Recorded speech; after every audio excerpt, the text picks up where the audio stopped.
முழு மனுக்குலத்தின் எதிரியாகிய சத்ருவாகிய சாத்தான் சந்தோஷப்படுகிறார். மனுக்குலத்துக்கு இருந்த ஒரே நம்பிக்கை இயேசு. அவர் அடிக்கப்படுகிற காட்சியை கண்டு சத்ருவாகிய சாத்தானுக்கு சந்தோஷம். இனி மனுக்குலத்துக்கு நம்பிக்கை இல்லை. மனுக்குலத்தை பாவத்தையும் சாபத்திலேயும் வியாதியிலேயும் வறுமையிலேயும் தரித்திரத்திலேயும் வைத்து விடலாம் என்று சாத்தான் சந்தோஷப்படுகிறான்.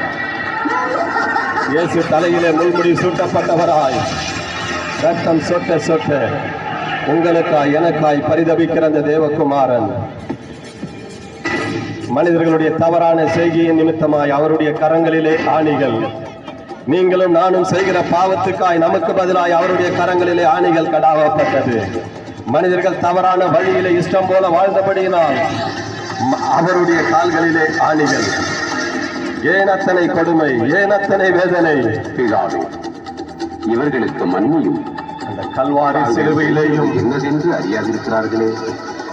ரத்தம் சொட்ட சொட்ட மறிக்கும் பொழுதும் முழு மனுக்குலத்தின் மன்னிப்புக்காக மன்றாடின அந்த தேவகுமாரன் இவர்கள் அறியாமல் செய்கிறார்களே என்று கடைசியாக கல்வாரி சிலுவையிலே மனுக்குலத்தின் மன்னிப்புக்காய் மன்றாடினார்.